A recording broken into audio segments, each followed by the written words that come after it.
கடந்த 1948ஆம் ஆண்டு ஜனவரி 30ஆம் தேதி காந்தி இறந்தாரா, கொலை செய்யப்பட்டாரா? இந்த முரண்பாடு நீண்ட ஆண்டுகளா தொடர்ந்துகிட்டு தான் இருக்கு. இன்னைக்கு ஊடகங்கள்ல காந்தியினுடைய நினைவு நாளை குறிப்பிடுறதுல கூட இந்த முரண்பாடு தொடர்ந்து இருக்கதான் செய்யுது. ஒரு சில ஊடகங்களை தவிர இன்னைக்கு பல ஊடகங்கள்ல காந்தியினுடைய நினைவு நாள் குறிப்பிடப்படவே கிடையாது. காந்தியினுடைய நினைவு நாளை குறிப்பிடக்கூடாது அப்படிங்கிற ஒரு மோசமான எண்ணம் எல்லாம் அவங்களுக்கு கிடையாது. ஆனா காந்தியினுடைய நினைவு நாளை குறிப்பிட்டா அவர் எப்படி இறந்தார், எப்படி கொலை செய்யப்பட்டார், யாரால கொலை செய்யப்பட்டார் அப்படிங்கிற விவரங்களை எல்லாம் சொல்லியே ஆகணும். அதை சொல்லக்கூடாது அப்படிங்கிற ஒரு தயக்கம் தான் இவங்களை தடுக்குது. பொதுவா ஊடகங்கள்ல பார்த்தோம்னா சினிமா நடிகர்கள்ல இருந்து அரசியல்வாதிகள்ல இருந்து ஒரு திரைப்படம் வெளியாகி இத்தனை ஆண்டுகள் ஆயிருச்சு அப்படின்னு கூட செய்திகள் வெளியிடுறத நம்மளால பார்க்க முடியுது.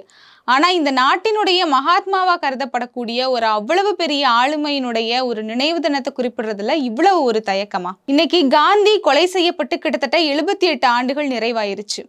அப்படி இருக்கும்போது அந்த வரலாற்றை நம்ம இன்னைக்கு திரும்பவும் மக்களுக்கு சொல்ல வேண்டிய ஒரு சூழ்நிலையில தான் நம்ம இருக்கோம். அன்னைக்கு என்ன நடந்தது?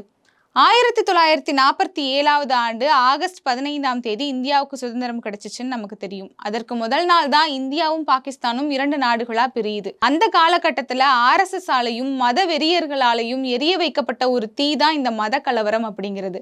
இஸ்லாமியர்களுக்கும் இந்து மதத்தை சேர்ந்தவர்களுக்கும் மிகப்பெரிய ஒரு கலவரத்தை உண்டு பண்ணி நாட்டையே 2ஆ பிரிக்கணும், இந்தியாவை ஒரு இந்து ராஷ்டிரமா மாற்றணும் அப்படிங்கிறது தான் RSSோட எண்ணம். அதுதான் அந்த காலகட்டத்துல நடந்துகிட்டும் இருந்துச்சு. ஆனா அதற்கு எதிராக தான் காந்தி போராடினாரு. இங்க இருக்கக்கூடிய மக்கள் எல்லாருமே ஒற்றுமையா இருக்கணும், இது எல்லாருக்குமான நாடுதான் அப்படின்னு சொல்லி காந்தி பிரச்சாரங்களை மேற்கொள்றாரு. இது RSSனுடைய அடிப்படையான கொள்கைக்கே எதிரான ஒரு விஷயம். இதனால காந்தி மேல அவங்களுக்கு மிகப்பெரிய கோபம் எழுது. ஏன் அப்படின்னா வேறு யாராவது சொல்லியிருந்தா கூட மக்கள் இதை கேட்பாங்களான்னு தெரியல. ஆனா மக்களால மகாத்மான்னு போற்றப்படக்கூடிய இவ்வளவு பெரிய தலைவர் சொன்னா நிச்சயமா மக்கள் கேட்பாங்க. அதனாலதான் காந்தி மேல இருக்கக்கூடிய கோபம் RSSகாரர்களுக்கு இன்னமும் அதிகமாயிக்கிட்டே இருக்கு. அப்படி இருக்கக்கூடிய சூழ்நிலையில தான் 1948ஆவது ஆண்டு ஜனவரி 30ஆம் தேதி தில்லிக்கு ஒரு பிரார்த்தனைக்காக காந்தி போறாரு. அங்க இருக்கக்கூடிய கூட்டத்துல இருந்து ஒருத்தர் காந்தியை சுட்டு கொலை செய்யறாரு.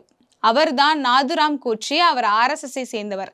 இது மட்டும் இல்லாம RSSகாரர்களினுடைய மிகப்பெரிய ஒரு கொள்கைவாதியா பார்க்கப்படக்கூடிய சவார்கரினுடைய ஒரு சீடர் அப்படின்னே நம்ம இந்த நாதுராம் கோட்சேவை சொல்லலாம். அப்படிப்பட்ட ஒருத்தர் தான். ஆனா அப்ப கூட அந்த இடத்துல காந்தியை ஒரு இஸ்லாமியர் தான் சுட்டு கொன்னாரு அப்படின்னு RSSகாரர்கள் திட்டமிட்டு ஒரு பொய்யை பரப்புனாங்க. ஆனா அந்த நேரத்துல தான் பிரிட்டிஷ் கவர்னர் ஜெனரலா இருந்த மவுண்ட் பேட்டன் அவரை கொலை செய்தது ஒரு RSSகாரர், அவர் ஒரு இந்து அப்படின்னு மக்கள் கிட்ட அம்பலப்படுத்தவும் செஞ்சாரு. இது நாதுராம் கோட்சேவினுடைய ஒரு தனிப்பட்ட திட்டம்னு நம்மளால சொல்ல முடியாது. மொத்த RSSனுடைய திட்டமுமே இதுவா தான் இருந்திருக்கு. அதற்காக தான் அவங்க மறைமுகமா பல திட்டங்களையும் தீட்டிட்டு இருந்தாங்க. அதற்கு பிறகு அந்த காலகட்டத்தில் இருந்த ஒன்றிய அரசாங்கம் RSSஐயே தடை செய்யவும் செஞ்சாங்க. இந்த வரலாற்றை நம்ம ஏன் மக்கள் கிட்ட திரும்ப திரும்ப ஞாபகப்படுத்த வேண்டியது இருக்கு அப்படின்னா, பாபர் மசூதி இடிப்புல ஆரம்பிச்சு குஜராத் கலவரம், அதற்கு பிறகு வட மாநிலங்கள்ல இஸ்லாமியர்களை அடித்து துன்புறுத்துறது, மாட்டிறைச்சி வச்சிருக்காங்க அப்படிங்கிறதுக்காக காஷ்மீர் தாக்குதலுக்கு பிறகு காஷ்மீரிகளை போற இடத்துலலாம் அடிச்சு தாக்குதல் நடத்துறது, இஸ்லாமியர்களா இருந்தாலே அவங்க பேரை வைத்து அவங்க மேல சந்தேகப்படுறது, தாக்குதல் நடத்துறது, அடிச்சு ஜெய் ஸ்ரீராம் சொல்ல வைக்கக்கூடியது, இங்க இப்ப நடந்துகிட்டு இருக்கக்கூடிய இந்த திருப்பரங்குன்றம் விஷயம் வரைக்கும் இது எல்லாமே காந்தியினுடைய கொலையோட தொடர்பு படுத்தக்கூடிய ஒரு விஷயங்கள் தான். ஏன் அப்படின்னா மத நல்லிணக்கத்தை போற்றினதுக்காக தான் காந்தி அன்னைக்கு சுட்டு கொல்லப்பட்டாரு. இன்னைக்கும் இந்தியால இந்த மத நல்லிணக்கத்தை எப்படியெல்லாம் கெடுக்கலாம், மத கலவரங்களை தூண்டி இந்த நாட்டையே துண்டாக்கலாம் அப்படிங்கிறதுக்காக தான் RSS இப்பவும் செயல்பட்டுக்கிட்டு இருக்கு.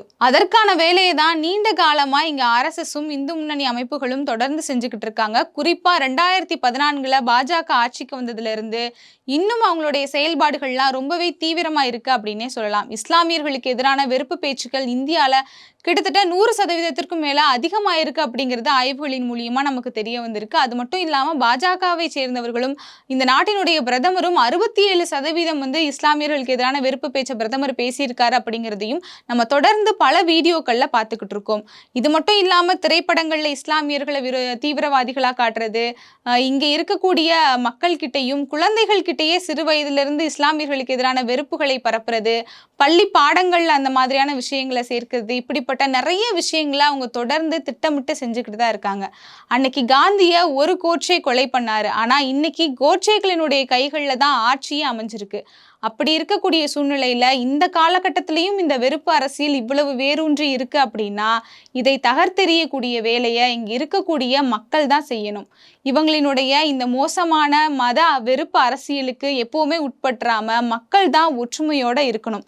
அப்படி இல்ல அப்படின்னா, காந்தி ஆசைப்பட்ட மாதிரி, அம்பேத்கர் ஆசைப்பட்ட மாரி, அரசியலமைப்பு சட்டத்துல இருக்கிற மாதிரி, இந்தியா ஒரு ஜனநாயக நாடா இல்லாம, இங்க இருக்கக்கூடிய சாதிக்கும், அந்த மதத்துக்கும் அடிமைப்பட்டு கிடக்கக்கூடிய ஒரு மோசமான நாடாவும், ஒரு 200, 300 ஆண்டுகளுக்கு பிற்படுத்தப்பட்ட ஒரு நாடா மட்டும் தான் இந்தியா இருக்கும் அப்படிங்கிறத மக்கள் என்னைக்குமே மறந்துறக்கூடாது.